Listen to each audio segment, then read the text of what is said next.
Hi, I'm Kristi Davis, MetroTex Forms and Contracts. Today I have Charles Kramer joining us, the co-chair of the Broker Lawyer Committee, of Counsel for Republic Title, and a practicing attorney to discuss tips and tricks on the TREC revised contracts that will be mandatory as of April 1, 2021. We're going to talk now about the lease paragraph and the two new addendums that were created and now part of paragraph 4. So I'm going to let you chit chat a little bit, Charles. So the old paragraph 4, and if you find, and the red lines are available, and I think that MetroTex is going to post those, but you will see that there was something about license holder disclosure. And it looks like from the red lines that it was removed. It actually wasn't removed. It was moved to another part of the contract. So the contract still has kind of this reminder that if you are a license holder and you are a seller or a buyer, or your mom or dad is, that you have to disclose that, and it's got a little place for it. It didn't go anywhere. What we use paragraph 4 is something that the Broker Lawyer Committee has been toying with for 10 or 15 years, which is to have a true addendum to deal with residential leases where there are tenants in the property. And then what really brought this to a head about 2 years ago or more was the crises and fires and claims and closing problems created by a solar panel lease. Because what happens is that buyers, when they look at a house and they see solar panels attached to the property, their natural expectation is one is part of the property, and 2, the seller owns and controls it and can convey it to the buyer. And they were discovering closing, oh yeah, the solar panels that you saw as part of the real estate, well, I don't actually own those. They're under a lease, and here's the lease, and I guess you'll have to start paying this, and surprise, surprise. And it created gobs of problems. So to deal with both the long-term desire and this new problem, we decided to put in paragraph 4 a new thing that dealt with leases. And so the first thing to know about this paragraph is that if you have a regular deal where the seller is living in the home as their homestead and they're going to move out at closing or at some period after closing under a lease, and there's no solar panel and there's no tenant in the property, you won't check any of these boxes. And the phrase that says at the beginning, except as disclosed in this contract, seller is not aware of any leases affecting the property, is what applies. So you don't do anything. So most of the time, I don't think you'll be checking these boxes, and you won't be attaching any addenda. But if there is a lease that affects the property that the seller is a party to, they're going to check a box, and we'll talk about which boxes they check. And then they're going to have to, in some cases, attach one of these 2 new addenda that were created by the Broker Lawyer Committee. So here are the 3 boxes in paragraph 4.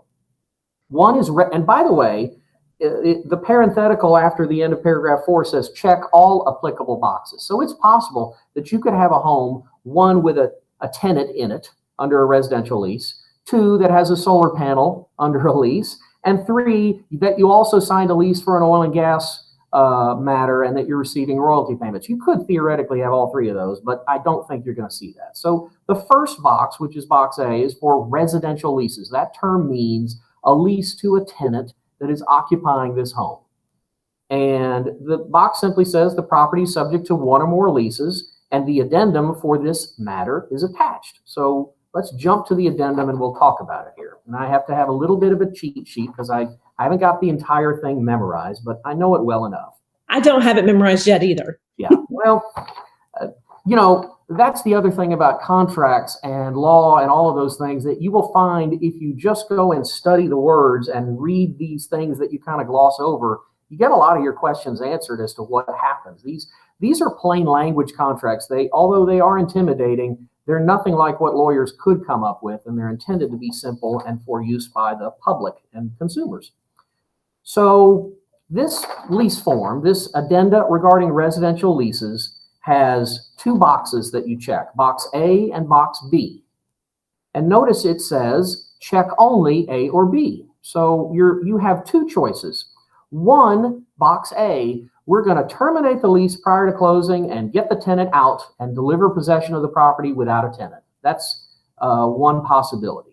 And box B is no, the tenant is going to stay, and we're going to assign the lease to the buyer, and the buyer is going to become the new landlord. And here's some information about the lease, and here's how we're going to handle that. So that's the first initial choice. Are we getting the tenant out, or are we keeping the tenant in place? And throughout this document, there's language in bold to make it clear that just because you agree to do something under a contract does not mean that your lease lets you do that. So please, sellers and listing agents, if you get an offer that says, I want the tenant out of the property, don't just blindly agree to it. You need to look at your lease, and you may need to talk to an attorney to make sure that you can do that.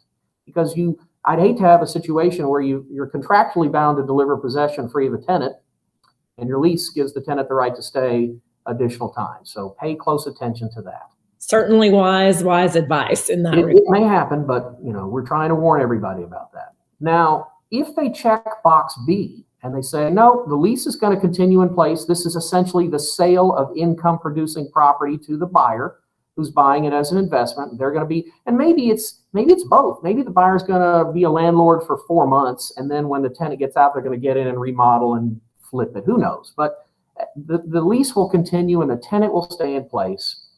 We then have under that box B 4 things. 1, I've got to deliver to you a copy of the lease or leases. And there's actually 2 choices. Just like the seller's disclosure, I've delivered it to you pre-contract, or no, I got caught off guard and here it is now, and then you have X number of days.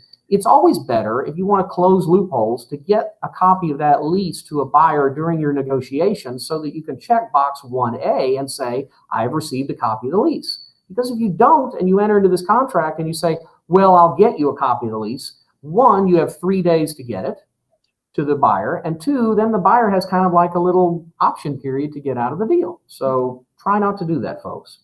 2, there's existing language about transferring the security deposits over to the buyer at closing and doing a little letter. That's an old law, and believe it or not, that is in your existing contract, so we just moved it from one part of the contract to another. The third part of box B is what we call an estoppel certificate. It's about 6 or 7, it's 7 representations about the lease that are all couched in the negative. There are no defaults under this lease. There's no claims against the landlord. There is no prepaid rent. There's no outstanding disputes with the tenant or any prior tenant. And this is the default. But if any of these things are not true, you've got 3 or 4 lines to explain, well, currently there's a little fight over the back door, and hopefully you're not filling anything like that in, but it gives you the opportunity to disclose that. So sellers and listing agents, don't gloss over this. Although it looks like boilerplate, you are making representations as a seller. They had better be true, so pay attention to it. And if they're not true, explain what's not true. And then the last paragraph, which has a lot of words, deals with what happens if you represent in your estoppel that everything is cool and there's no defaults, and then something goes into default. Let's say you've got a 60-day deal. In this market, it's hard to imagine, but there are times when it takes 45 or even 60 days to close. And you've got a tenant in the property, and at the time you sign the contract, everything's golden, there's no defaults. And then at some point for the next month, the rent doesn't come in.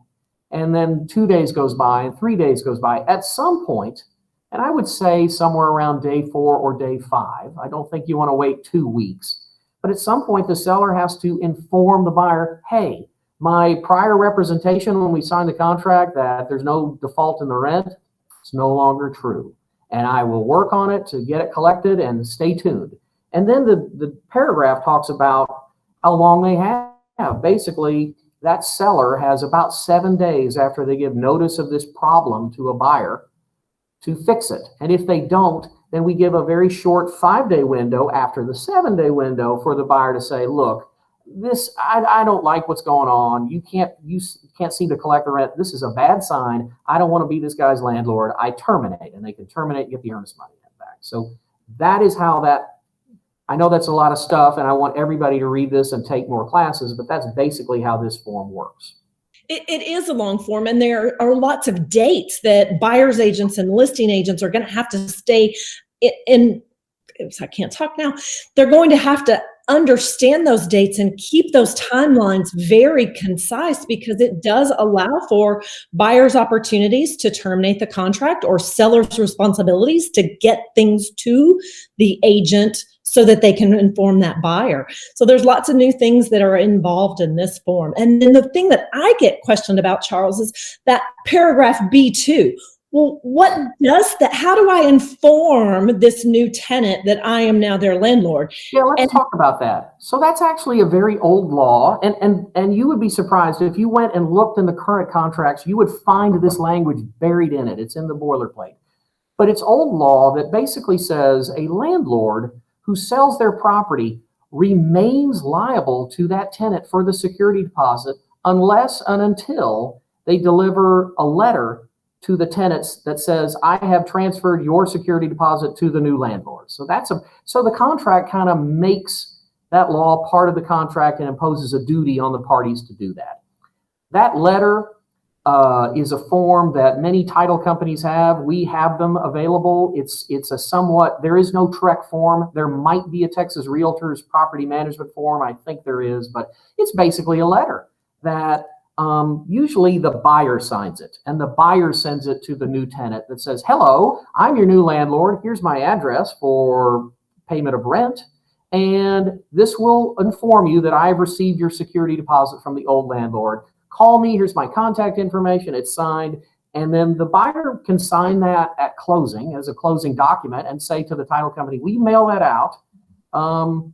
But a good buyer might have visited with a tenant, and this should not surprise them, but this little formality is required. So remember to do that tenant security deposit letter at closing.